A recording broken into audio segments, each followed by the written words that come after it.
নমস্কার, আপনারা দেখছেন ট্রাইব টিভি বাংলা। আপনাদের সঙ্গে আমি শান্তনু। শুরু করছি নিউজ@5। নিউজ@5 মানে আপনারা জানেন সকাল থেকে ঘটে যাওয়া গুরুত্বপূর্ণ খবর নিয়ে কিন্তু নিউজ@5 যা আমরা আপনাদের সামনে তুলে ধরি নিউজ@5 এই বুলেটিনে। আজ আমাদের সবার নজর ছিল যেদিকে, অর্থাৎ নির্বাচনের ফলাফল। বাংলায় 6টি কেন্দ্রে উপনির্বাচনের ফলাফল এবং তার পাশাপাশি ঝাড়খণ্ড এবং মহারাষ্ট্র কিন্তু আজ বিধানসভা নির্বাচনের ফলাফল বেরিয়েছে। তো আমরা এই নিয়েই আপনারা ইতিমধ্যেই জানেন, তাও একবার আপনাদের জন্য আপডেট করে রাখবো। পশ্চিমবঙ্গের ক্ষেত্রে কিন্তু সবুজ ঝড় বলা যায়, একদম সুনামি বলা যায়। আরও একবার তৃণমূল কংগ্রেস প্রমাণ করলো যে মানুষ কিন্তু তৃণমূল কংগ্রেসের সাথেই আছে। 6টার মধ্যে 6টাতেই তারা জিতেছে, অর্থাৎ যে 6টি কেন্দ্রে উপনির্বাচন হয়েছে মেদিনীপুর, তালডাংরা, নৈহাটি, হাড়োয়া, মাদারিহাট এবং সিতাই, 6টি কেন্দ্রেই কিন্তু একদম সবুজ ঝড় তৃণমূল কংগ্রেস প্রার্থীরা জিতেছে। এবং এর ভেতর থেকে সিতাই বিধানসভা কেন্দ্রে সব থেকে বেশি মার্জিনে 1,30,000 প্লাস মার্জিনে তৃণমূল প্রার্থী জয়লাভ করেছেন। এবং হাড়োয়া কেন্দ্র কিন্তু 1 লাখের ওপর, 1,03,000 অ্যাপ্রক্সিমেটলি মার্জিনে কিন্তু তৃণমূল প্রার্থী জিতেছেন। এর পাশাপাশি Medinipur 33,000 plus, Taldangra 34,000 plus, Naihati 49,000 plus এবং মাদারিহাট প্রায় 28,000 প্লাস ভোটে কিন্তু তৃণমূল প্রার্থীরা জিতেছেন। মাদারিহাট খুব ইন্টারেস্টিং, কারণ বিজেপির থেকে কিন্তু ছিনিয়ে নিল বলা যায় উপনির্বাচন এই আসন মাদারিহাট তৃণমূল কংগ্রেস। পাশাপাশি যদি আমরা একটু মহারাষ্ট্র এবং ঝাড়খণ্ডের দিকে তাকাই, মহারাষ্ট্রে কিন্তু বিজেপি অর্থাৎ মহায়ুতি জোট, তারা কিন্তু 230টা প্লাস আসন নিয়ে জিতেছে, ক্ষমতায় আসছে। এবং ঝাড়খণ্ডেও কিন্তু জেএমএম এবং কংগ্রেস জোট প্রায় সুবিধাজনক অবস্থায় আছে। কিন্তু আমাদের এই রাজ্যে যে কথা বলছিলাম, আমাদের এই রাজ্যে কিন্তু সবুজ ঝড় বলা যায়। আরও একবার মানুষ কিন্তু আস্থা রাখলো মমতা বন্দ্যোপাধ্যায়ের উপর, তার প্রকল্পের উপর, তার কাজের ওপর, তার কমিটমেন্টের ওপর, যার প্রতিফলন কিন্তু আমরা দেখলাম। এবং তার সঙ্গে যে আন্দোলন নিয়ে কিন্তু বাংলা অর্থাৎ এ রাজ্য তোলপাড় হয়েছিল, রাজ্যে কিন্তু রাত দখল, যে রাত দখলের নাম আমরা কোনোদিন শুনিনি, সেই রাত দখল নিয়েও কিন্তু মহিলারা রাস্তায় নেমেছিল বিচারের দাবিতে। We demand justice. কোনো প্রভাব কি পড়লো এই আন্দোলনের পর? এই নির্বাচন কিন্তু একটি বড় টেস্ট ছিল, একটা বড় পরীক্ষা ছিল শাসক দলের কাছে। তারা কি পারবে সেই আস্থা অটুট রাখতে? সেই নির্বাচনের টেস্ট ছিল। এবং আলটিমেটলি যা দেখা গেল যে এই বাংলা কিন্তু মমতা ব্যানার্জির ওপরই, শাসক দলের ওপরই আস্থা রাখলো। এই নিয়েই আমরা চুলচেরা বিশ্লেষণ করব এই নির্বাচন, এই 6টি কেন্দ্রে উপনির্বাচনের ফলাফল নিয়ে, এবং তার সঙ্গেও মহারাষ্ট্র এবং ঝাড়খণ্ড বিজেপি কতটা প্রত্যাশিতভাবে ফলাফল পেল। আমাদের সঙ্গে নিউজ রুম থেকে আমার সহকর্মী ত্রয়ন চক্রবর্তী আছে, আমরা ত্রয়নের সঙ্গে কথা বলবো এই নিয়ে। ত্রয়ন, আমি প্রথমেই এই রাজ্যের যা ফলাফল এসছে উপনির্বাচনে, আরজিকর আন্দোলনের পর 6-0 কিভাবে ব্যাখ্যা করবে? শান্তদা, একটা জিনিস যেটা আমরা উপনির্বাচনের ক্ষেত্রে মূলত দেখে থাকি, তুমি যদি দুটো ইনসিডেন্ট বাদ দাও, একটা হলো বাম সরকারের একদম শেষের সময় 3টি আসনে তৃণমূল কংগ্রেস সেই সময় 3টি আসনে উপনির্বাচনে তারা জয়ী হয়। এবং তৃণমূল কংগ্রেসের আমলে তুমি যদি দেখো তাহলে অবশ্যই সাগরদিঘির যে উপনির্বাচন, সেখানে কিন্তু বাম কংগ্রেস জোটের যে প্রার্থী, তার জয়লাভ কিন্তু রাজনীতিতে একটা শোরগোল ফেলেছিল।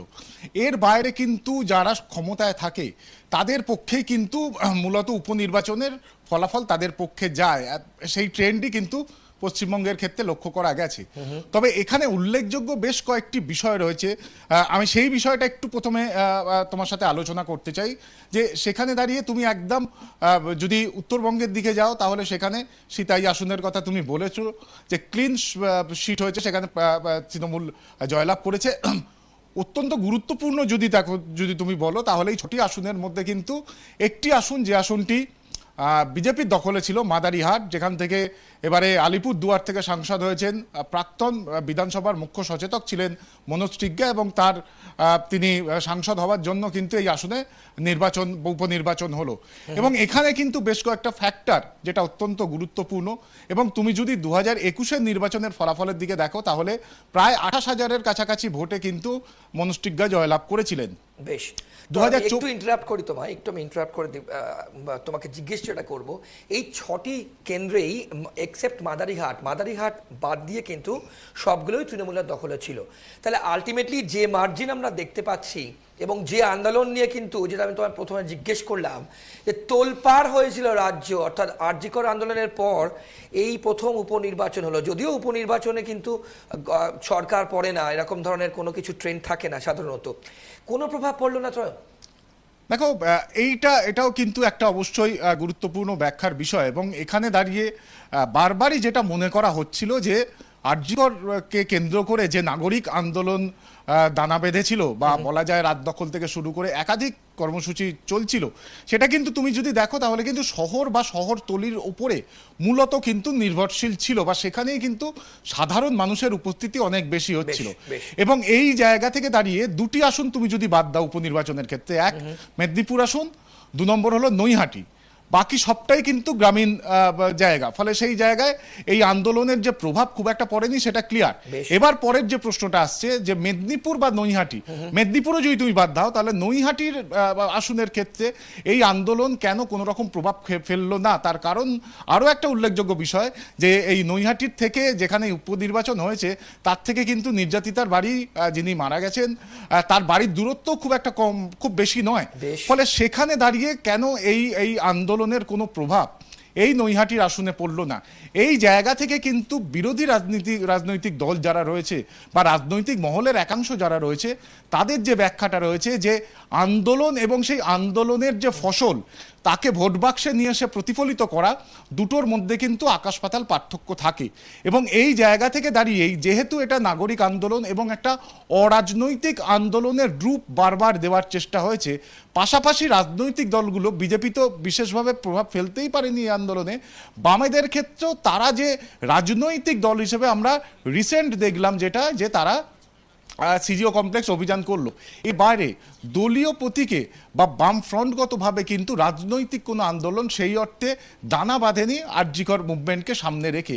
তার ফলে এই যে রাজনৈতিক এই যে রাজনৈতিক যে ফসল, অর্থাৎ সংসদীয় গণতন্ত্রের নির্বাচন জয়লাভ, সেটা তো অবশ্যই একটা রাজনৈতিক ফসলকে ঘরে তোলা, সেই ফসল কিন্তু আদতে বামেরা তো পারেনি, বিজেপির তরফ থেকেও সেই অর্থে কোনো রকম প্রভাব ফেলতে পারেনি বলে রাজনৈতিক মহলের কিন্তু একটা অংশ মনে করছে। বেশ, ত্রয়ন, যেটা পাশাপাশি তোমাকে জিজ্ঞেস করবো, আমরা যদি মাদারিহাট দেখি, এই আসনটি কিন্তু বিজেপি ছিনিয়ে নিল তৃণমূলের থেকে, অর্থাৎ সেখানে জন বার্লা একটা ফ্যাক্টর কিনা, প্রথম প্রশ্ন তোমাকে জিজ্ঞেস করব। পাশাপাশি যেটা জিজ্ঞেস করব, এই ভরাডুবির পর যদিও আমরা শুনতে পাচ্ছি, আমরা দেখতে পাচ্ছি ইতিমধ্যেই এক্স হ্যান্ডেলে কিন্তু এরকম ধরনের ইনফরমেশন আসছে, সুকান্ত মজুমদার, অর্জুন সিং এবং বিরোধী দলনেতা বলছেন 2026 কিন্তু আসল ভোট। আরও একবার, সেক্ষেত্রে বিজেপির কাছে এটা কতটা বড় সেটব্যাক বলে মনে করছো ত্রয়ন? তারা কি আদেও 2026 ঘুরে দাঁড়াবে? সাংগঠনিকভাবে অনেক চেঞ্জেস দরকার, কিভাবে দেখছো? কঠিন লড়াই বিজেপির ক্ষেত্রে, এটা বলার অপেক্ষা রাখে না। এবং তুমি মাদারিহাট আসন দিয়ে কিন্তু অনেকগুলো ফ্যাক্টরকে তুমি একজোট করতে পারবে, অন্তত প্রাথমিকভাবে যেটা মনে করা হয় বা মনে করা যাচ্ছে সেটা কিন্তু বলা যায়। তার মধ্যে নাম্বার 1 যেটা, যেমন আমি বলছিলাম যে 2021-এর যে লিড ছিল, 2024-এ অর্থাৎ লোকসভা নির্বাচনে মাদারিহাট বিধানসভা কেন্দ্রের সেই লিড অনেকটা কমে যায়, এবং তার পরবর্তী সময় এবারের উপনির্বাচনে বিজেপি হারলো, এবং সেখানে দাঁড়িয়ে কিন্তু দেখা গেল যে তৃণমূল ঘাসফুল তারা জিতলো। এবং তুমি যদি এই মাদারিহাট আসনের আরও একটু অতীত প্রেক্ষাপট দেখো, তাহলে এই আসন কিন্তু চিরকালীন, বলা যায় প্রায় 1977 সালের পর থেকেই এই আসনে কিন্তু আরএসপির প্রার্থী, অর্থাৎ বাম শরিক আরএসপির প্রার্থীরা জয়লাভ করেছে। এবং তার পরবর্তী সময় 2016 সেখান থেকে মনোজ সিংহা যেতে তৃণমূল কংগ্রেস খুব সম্ভবত এখনো পর্যন্ত মোটামুটি যা বিশ্লেষণ করে দেখা যাচ্ছে বা নথি যা বলছে সেটা কিন্তু সেইটা। ফলে এটা একটা ফ্যাক্টর হচ্ছে, এবং সেখানে দাঁড়িয়ে বা ঐতিহাসিক প্রেক্ষাপট বলা যেতে পারে, বা এই রাজনৈতিক এই আসনটির অবস্থান। অন্যদিকে অবশ্যই জন বার্লা কিন্তু অত্যন্ত ফ্যাক্টর, এবং সেখানে দাঁড়িয়ে জন বার্লা তার বোন নির্বাচনে কিছুদিন আগেই তৃণমূল কংগ্রেসে যোগদান করেন, এবং তার পাশাপাশি কিন্তু জন বার্লা সরাসরি তৃণমূলের সঙ্গে যে ঘনিষ্ঠতা আমরা লক্ষ্য করেছি, তার বাড়িতে তৃণমূলের একাধিক জেলা নেতৃত্ব গেছে, গৌতম দেব তিনি স্টেটমেন্ট করেছেন তৃণমূল কংগ্রেসের গৌতম দেব।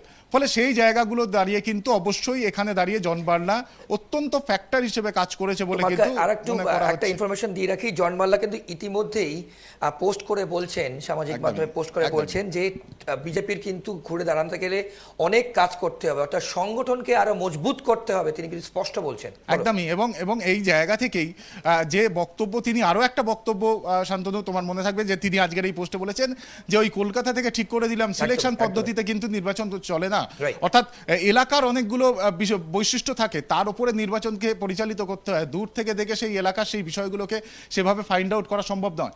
এবং আরো একটা বিষয় যেটা কিন্তু খুব অ্যালার্মিং বিজেপির কাছে মনে করা হচ্ছে, এই মাদারিহাট আসনে আদিবাসী খ্রিস্টান ভোট, তাতে কিন্তু ঘা মেরেছে বলা যেতে পারে তৃণমূল কংগ্রেস। অর্থাৎ একাধিক আসনে উত্তরবঙ্গে আমরা দেখেছি যে আদিবাসী ভোট কিন্তু বিজেপির ঝুলিতে বারবার গেছে, এবং সেই জায়গা থেকে উত্তরবঙ্গে নিজেদের জমিকে শক্ত করেছে পদ্ম শিবির। সেই জায়গায় দাঁড়িয়ে এটা ছোট করে হলেও যে অ্যালার্মিং বা যে ইঙ্গিত বা যে সংকেত বিজেপিকে দিচ্ছে যে তাদের সেই আদিবাসী ভোট, সেখানেও কিন্তু একটা কোথাও আঘাত পড়ছে, এবং সেটাও কিন্তু শিফট করে যাচ্ছে তৃণমূলের দিকে।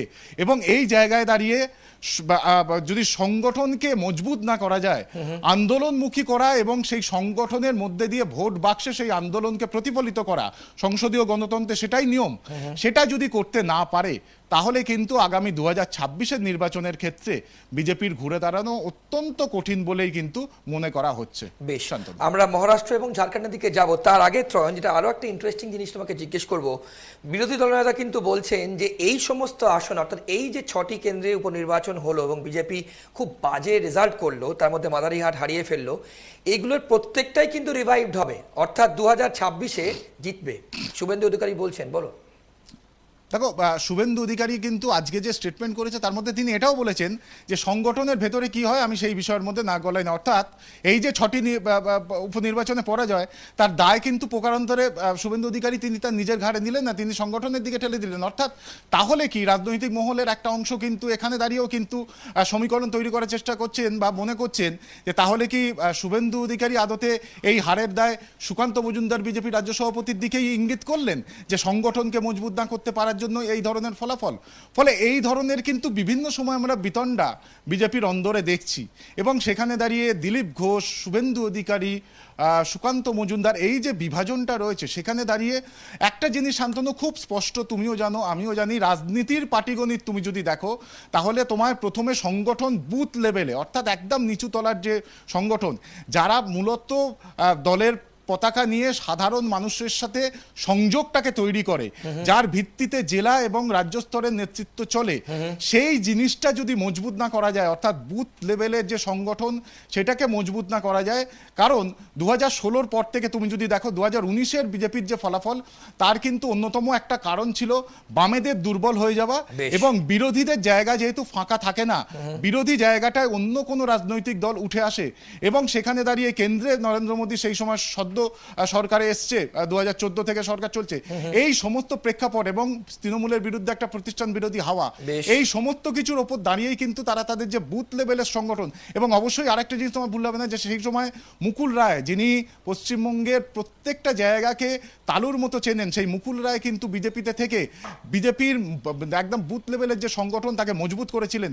দিলীপ ঘোষ তার একাধিক মন্তব্য বিভিন্নভাবে কর্মীদেরকে উৎসাহিত করেছিল লড়াই করার জন্য, সেই জায়গাটা বিজেপির কোথাও একটা দুর্বল হচ্ছে। অর্থাৎ বুথ লেভেলে সংগঠন যদি দুর্বল হয়ে যায়, বুথ কমিটি যদি না থাকে, সেগুলো যদি ভেঙে যায়, তাহলে কিন্তু লড়াই করার আগেই কিন্তু অনেকটা মানে সেই বিকলাঙ্গ বা শারীরিকভাবে প্রতিবন্ধকতা নিয়ে লড়াই করতে নামতে হচ্ছে, এবং তার বিরুদ্ধে দোদণ্ড প্রতাপ তৃণমূল কংগ্রেসের বিরুদ্ধে। বেশ, তখন আমি এই প্রশ্নটা না করে পারবো না তোমার কাছে, এত দুর্নীতি কিন্তু শাসক দল অর্থাৎ এই রাজ্য সরকারের বিরুদ্ধে, এবং তার সঙ্গেও যত কোর্ট কেসেস হয়েছে এখনো পর্যন্ত, মামলা হয়েছে, বেশিরভাগ ক্ষেত্রে কিন্তু রাজ্য সরকারের বিরুদ্ধে গেছে, এরপরও মানুষের রায় তৃণমূল কংগ্রেসের সাথে কেন?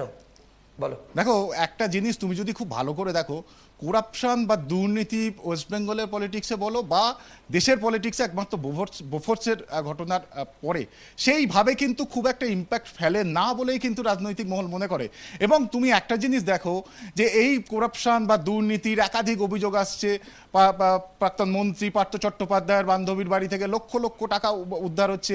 এগুলো শহর এবং শহরতলির মধ্যবিত্ত মানুষ বা উচ্চবিত্ত মানুষের মধ্যে হয়তো একটা ইম্প্যাক্ট ফেলছে, কিন্তু যে প্রত্যন্ত বাঁকুড়া বা পূর্ব মেদিনীপুর বা পশ্চিম মেদিনীপুরের প্রত্যন্ত ঘরের যে একজন বিধবা মহিলা বা একজন একদম নিম্নবিত্ত মহিলা যে লক্ষ্মীর ভাণ্ডারের টাকাটা পাচ্ছে, তাই সেই টাকা পাওয়ার পরে সে তৃণমূলকে বাদ দিয়ে অন্য কোনো রাজনৈতিক দলকে কেন ভোট দিতে যাবে? ফলে এই যে পাইয়ে দেওয়া রাজনীতি বা ডোল পলিটিক্স যেটাকে বলা হয়, তার মধ্যে দিয়ে যে লাভের গুড় সেটাও কিন্তু তৃণমূল তাদের ঘরে তুলছে, এবং তার ফলেই এই দুর্নীতি বা করাপশন সেইভাবে কিন্তু এই প্রান্তিক মানুষগুলির কাছে যাদের হাতে টাকা পৌঁছে যাচ্ছে তাদের কাছে খুব একটা সেইভাবে কিন্তু ফসল তাদের ইম্প্যাক্ট ফেলছে না। এবং সেই জায়গায় দাঁড়িয়েই কয়েকদিন আগেও মুখ্যমন্ত্রী যে সাংবাদিক সম্মেলন করেছেন, সেখানে এই লক্ষ্মীর ভাণ্ডারের যে প্রকল্প সেটাকে কিন্তু আরও বিস্তারিত করেছেন এবং আরও মানুষকে এর মধ্যে সংযোগ করার চেষ্টা করেছেন। অর্থাৎ এই প্রকল্প, অর্থাৎ রাজ্য সরকারের এই প্রকল্প তাকে কিন্তু ভোট বাক্সে ডিভিডেন্ড দিচ্ছে, এবং সেই কারণেই সেই যে প্রচার বা সেই প্রকল্পকে তিনি আরও সাধারণ মানুষের মধ্যে বিস্তার করার একটা চেষ্টা করছেন বলে রাজনৈতিক মহল মনে করে। বেশ, ত্রয়ন, একদম শেষে জানতে চাইবো, এই যে তুমি বললে, প্রথমে আমরা ডিসকাস করছিলাম, আমি তোমায় জিজ্ঞেস করছিলাম এই আন্দোলন নিয়ে, বামেরা কোথায় ত্রয়ন? বামেদের তো খোঁজাই পাওয়া যাচ্ছে না, খুঁজে পাওয়া যাচ্ছে না। মানে আমি বলতে চাইছি যে এই যে এত আন্দোলন এবং এত মানুষ রাস্তায় নামলো, অনেক রাজনৈতিক দল বলছে এটা বামেদের আন্দোলন, অতি বামেদের আন্দোলন, তারা কোথায়? নির্বাচনে তাদের খুঁজেই পাওয়া যাচ্ছে না ত্রয়ন, কিভাবে দেখছো? ওই ওই ওই বিষয়টা হচ্ছে যে তুমি আন্দোলন করছো, কিন্তু সেই আন্দোলনে সাধারণ মানুষ হয়তো তোমার সেই আন্দোলনটাকে সমর্থন করছে, কিন্তু তুমি এখনো পর্যন্ত সাধারণ মানুষের কাছে বিশ্বাসযোগ্য বিরোধী হয়ে উঠতে পারছো না, বা মানুষ মনে করছে না যে বামেরা বা কংগ্রেস বা এই নৈহাটির আসনের ক্ষেত্রে একটা বৃহত্তর বাম ঐক্যের যে মঞ্চ তৈরি করার লক্ষ্য নিয়ে এই প্রথমবার লিবারেশনকে আসন ছেড়ে দেয়া, তাদেরকে কিন্তু সেই গ্রহণযোগ্য হিসেবে মানুষ দিচ্ছে না। অর্থাৎ আন্দোলন তারা করছেন, এবং আরজিকর আন্দোলনের ক্ষেত্রে সিপিআইএম এর যুব সংগঠনের অত্যন্ত গুরুত্বপূর্ণ ভূমিকা ছিল। সেই গাড়ি যদি মীনাক্ষী মুখোপাধ্যায় না আটকাতেন তাহলে হয়তো এই বিষয়টা এত দূর যেত না। এত অবধি ঠিক আছে, কিন্তু এদেরকে ভোট দিলে এরা মমতা বন্দ্যোপাধ্যায়ের সঠিক বিরোধী হিসেবে দাঁড়াতে পারবে, এই বিশ্বাসের জায়গাটা কোথাও একটা কিন্তু বামেদের ক্ষেত্রে তৈরি হচ্ছে না। যেটা তৃণমূল কংগ্রেস যখন একটি আসন হয়ে গেছিল, এবং লোকসভায় 2004-এ তোমার মনে থাকবে 2006 বিধানসভায় 30টি আসনে গেল, কিন্তু তারপরেও যে জঙ্গি আন্দোলন ধারাবাহিকভাবে সিপিআইএম এর বিরোধিতা করার মধ্যে দিয়ে আদতে কিন্তু মমতা বন্দ্যোপাধ্যায় এটা বুঝিয়ে দিতে পেরেছিলেন যে এই 34 বছরের যে বাম সরকার রয়েছে বা বাম ফ্রন্ট রয়েছে, তার একমাত্র সত্যিকারের বিরোধী যদি কেউ হয় সেটা অবশ্যই আমি, এবং এই জায়গা থেকে বাম বিরোধী মানুষের যে সমর্থন সেটাকে তিনি কিন্তু আদায় করে নিতে পেরেছিলেন। বেশ, অনেক ধন্যবাদ ত্রয়ন। আমরা কথা বলছিলাম, আমাদের সঙ্গে ছিলেন, বিশ্লেষণে ছিলেন আমার সহকর্মী ত্রয়ন চক্রবর্তী নিউজরুম থেকে, এবং আমরা আপনাদের সামনে তুলে ধরলাম, আপনারা প্রত্যেকে জানেন এই মুহূর্তে দাঁড়িয়ে যে রাজ্যে কিন্তু সবুজ ঝড় আবারও হয়েছে, এবং আবারও মানুষ কিন্তু আস্থা অটুট রাখলেন মুখ্যমন্ত্রী মমতা বন্দ্যোপাধ্যায় এবং তৃণমূল কংগ্রেসের ওপর। কেন বললাম? কারণ 6টা আসনেই, অর্থাৎ 6টি আসনে যে উপনির্বাচন হয়েছিল এ রাজ্যে, 6টির মধ্যে কিন্তু 6টিতেই তৃণমূল কংগ্রেস প্রার্থীরা জিতেছেন। এবং খুব ইন্টারেস্টিংলি মাদারিহাট কিন্তু যেটা বিজেপির দখলে ছিল, সেইখানে তৃণমূল কংগ্রেস প্রার্থী 28,000-এরও বেশি ভোটে কিন্তু পরাজিত করেছেন বিজেপির প্রার্থীকে। আমরা এই নিয়ে কিন্তু আলোচনা করলাম। আমাদের সঙ্গে নিউজরুম থেকে ছিলেন ত্রয়ন চক্রবর্তী। রাজ্যে বিধানসভা উপনির্বাচনে জয়ী তৃণমূল, উপনির্বাচনে রাজ্যের 6টি কেন্দ্রেই সবুজ ঝড়। জয়ী প্রার্থীদের শুভেচ্ছা জানিয়েছেন মুখ্যমন্ত্রী, অভিনন্দন জানিয়ে এক্স হ্যান্ডেলে পোস্ট, একই সঙ্গে অভিনন্দন জানিয়েছেন অভিষেক বন্দ্যোপাধ্যায়। মাদারিহাটবাসীকে বিশেষ ধন্যবাদ জানিয়েছেন অভিষেক বন্দ্যোপাধ্যায়। আমরা যে খবরের দিকে নজর রেখেছি, উপনির্বাচনে বাংলায় তৃণমূলের জয় জয়কার। রাজ্যেও বিধানসভা উপনির্বাচনে জয়ী তৃণমূল, উপনির্বাচনে রাজ্যের 6টি কেন্দ্রেই সবুজ ঝড়। জয়ী প্রার্থীদের শুভেচ্ছা জানিয়েছেন মুখ্যমন্ত্রী এবং অভিনন্দন জানিয়ে এক্স হ্যান্ডেলে পোস্ট, একই সঙ্গে অভিনন্দন জানিয়েছেন অভিষেক বন্দ্যোপাধ্যায়। মাদারিহাটবাসীকে বিশেষ ধন্যবাদ জানিয়েছেন অভিষেক।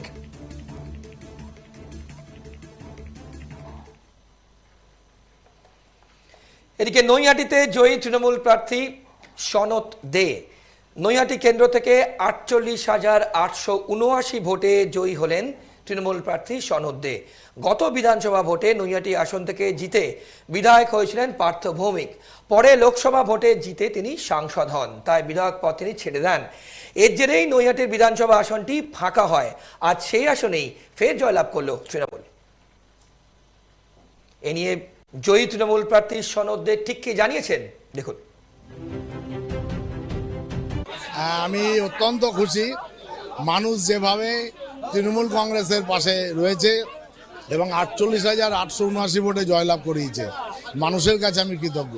বিজেপির প্রার্থী আমার সাথেই বেরোলো এবং তাকে তার নিজের যে বুথ, সেই বুথে 264 ভোটে হেরে গেছে। নৈহাটির মানুষ তাকে ঘোল খাইয়ে দিয়েছে। সে আমার সাথেই কাউন্টিং হল থেকে বেরিয়ে এসছে। আমি তাকে বললাম বাড়ি যে রেস্ট নাও, কারণ এত ঘোল খাইয়েছে তাকে তো হজম করতে হবে, একটু রেস্ট নিতে পরামর্শ দিলাম। দেখুন কোথায় কি হয় আমি জানি না, নৈহাটির বুকে আজ অবধি নির্বাচন পরবর্তী হিংসা হয়নি, আজও হবে না, আগামী দিনেও হবে না, এটা দায়িত্ব নিয়ে বলি। ওই বললাম যে নৈহাটির মানুষ ঘোল খাইয়েছে, ওরা এখন একটু রেস্ট নিক, রেস্ট নিয়ে হজম টজম করে তারপরে মানুষের সামনে মুখ দেখা, কারণ নিজের বুথে যে জিততে পারে না তাদের মানুষের সামনে আসা উচিত না। এর পাশাপাশি নৈহাটিতে তৃণমূলের এই জয় নিয়ে কি বলেছেন বিজেপি নেতা অর্জুন সিং, শুনুন। ফেভার করছে সরকার। আমরা বারবার বলছি কি ইলেকশন কমিশন যে এসওপি তৈরি করেছে সেই এসওপিটাই ভুল আছে, যেখানে প্রিজাইডিং অফিসার সেম বিধানসভা, পুলিং এজেন্ট সেম বিধানসভা।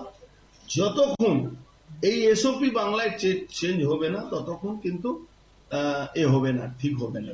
পশ্চিম বাংলা 6 বছর ধরে ওই কি একজন মুসলিম লোক আছে ইলেকশন কমিশনে বসে আছে, 6 ইয়ার, ওকে সরাচ্ছে না। প্রিজাইডিং অফিসার এখানকার পুলিশ কমিশনার হলো তৃণমূলের জেলা প্রেসিডেন্ট, এসপি হলো তৃণমূল কংগ্রেসের জেলা প্রেসিডেন্ট, থানার ওসি হলো তৃণমূল কংগ্রেসের টাউন প্রেসিডেন্ট, গ্রামের ব্লক প্রেসিডেন্ট। সেখানে আপনাকে ভোট করতে গেলে এবার যেগুলো যেখানে ছোটা জায়গা বিধানসভা ভোট হয়েছে, বিজেপি ভোটার শুধু নয়, সাধারণ মানুষ ভোট দিতে বেরোয়নি, যা ভোট দিয়েছে ওই তৃণমূলের লোকেরাই ভোট দিয়ে দিয়েছে। যারা হার্ডকোর, যারা একদম কর্মী আছে, ক্যাডার আছে, তারাই ভোট দিতে গেছে, বাদ বাকি সাধারণ মানুষ ভোট দিতে যায়নি। এটা তো আমরা জানা, কেন ইলেকশন কমিশনের ভূমিকা জিরো ছিল। 24 ইলেকশনেও মানুষ দেখেছে, মানুষ দাঁড়িয়ে থাকছে, তারা মরা ভোট, ডেড ভোট, অত ডেড ভোট বা আউটসাইডার ভোট পশ্চিমবাংলা যত আছে আপনি ভারতবর্ষে কোথাও পাবেন না। সব ডেড ভোট পড়ে আছে, যেহেতু পৌরসভা ওদের হাতে আছে, যত লোক মারা যাচ্ছে তাদের নাম বাদ হচ্ছে না, সেই ভোটগুলো তারা ফলস মেরে দিচ্ছে। আর যারা ভোট দিতে যাচ্ছে না, যারা যায়নি এই বাই ইলেকশনে, আপনারা জানেন সবাই এখানকার পরিস্থিতি কি আছে, সেই জন্য ভোট জিতেছে। এটাতে তৃণমূল যদি খুশি হয়, আমি বলবো ভালো আছে, খুশি হওয়ার জন্য 26-এর জন্য এই খুশিটা তাদের জন্য ভালো। এদিকে বাংলায় তৃণমূলের জয় জয়কার, রাজ্যের 6টি কেন্দ্রেই জয়লাভ করল তৃণমূল। হাড়োয়ায় জয়ী হলেন তৃণমূল কংগ্রেস প্রার্থী রবিউল ইসলাম, তার প্রাপ্ত ভোট 1,56,957। প্রতিদ্বন্দ্বী আইএসএফ প্রার্থী পিয়ারুল ইসলামের প্রাপ্য ভোট 25,673। সমস্ত হাড়োয়া জুড়েই জয়ের উল্লাস তৃণমূল নেতা কর্মী এবং সমর্থকদের মধ্যে। তৃণমূল প্রার্থী শেখ রবিউল ইসলাম কি বলেছেন, শুনুন। এই জয়টা আমি বাংলার মামাটি মানুষের কাছে উৎসর্গ করবো এবং আমার বাবার জন্য। প্রথম কাজ কি হবে? প্রথম কাজ হচ্ছে আমার বাবার অসম্পূর্ণ কাজকে আমাকে সম্পূর্ণ করা এবং হাড়োয়ায় যে হসপিটালটা আছে ওটাকে আমাকে মডিফাই করা এবং কি কি প্রয়োজন আছে, কি কি লাগবে সেটা করে হসপিটালটাকে। নির্বাচনের আগে বারবার দেখাচ্ছিল গোষ্ঠীদ্বন্দ্ব, হাড়োয়াতে কোনো গোষ্ঠীদ্বন্দ্ব নেই। দেখুন, কোনো দাবি থাকতে পারে, সেই দাবিগুলোকে সব দাবিতে আমি অনৈতিক বলে মনে করি না। সেটা দল সিদ্ধান্ত নিয়েছেন এবং সেই সিদ্ধান্তকে সবাই মেনে নিয়ে সবাই মাঠে নেবে কাজ করেছিলেন বলে এত বড় একটা জয় সম্ভব হয়েছে। আমি হয়তো এত বড় আশা করেছিলাম, কিন্তু এতটা আশা করেনি। কিন্তু আমরা যেটা বলার বক্তব্য হচ্ছে, আপনারা দেখছেন যে আরজিকর কাণ্ড নিয়ে যেভাবে রাজনৈতিক দলগুলো তাদের রাজনৈতিক স্বার্থ চরিতার্থ করার জন্য নেত্রী মমতা বন্দ্যোপাধ্যায় এবং আমার নেতা অভিষেক বন্দ্যোপাধ্যায়কে যেভাবে কুরুচিকর কথা বলছেন, কালিমালিপ্ত করার চেষ্টা করছেন, তার বিরুদ্ধে বাংলার মামাটি মানুষ এই রায় দিয়েছে। এই জয় কাকে উৎসর্গ করবে? এই জয় বাংলার মামাটি মানুষকে উৎসাহ করবে। শুক্রবার পরের খবরের দিকে বিধানসভা উপনির্বাচনে রাজ্যের 6টি কেন্দ্রেই সবুজ ঝড়। মাদারিহাট বিধানসভা কেন্দ্রেও জয়ী হলেন তৃণমূল প্রার্থী। 28,168 ভোটে জয়ী হন তৃণমূল প্রার্থী জয়প্রকাশ টপ্প। তার মোট ভোট 79,186। অন্যদিকে বিজেপি প্রার্থী রাহুল লোহারের প্রাপ্য ভোট 51,018। জয়ী তৃণমূল প্রার্থী কি বলেছেন রাখবো আপনাদের সামনে।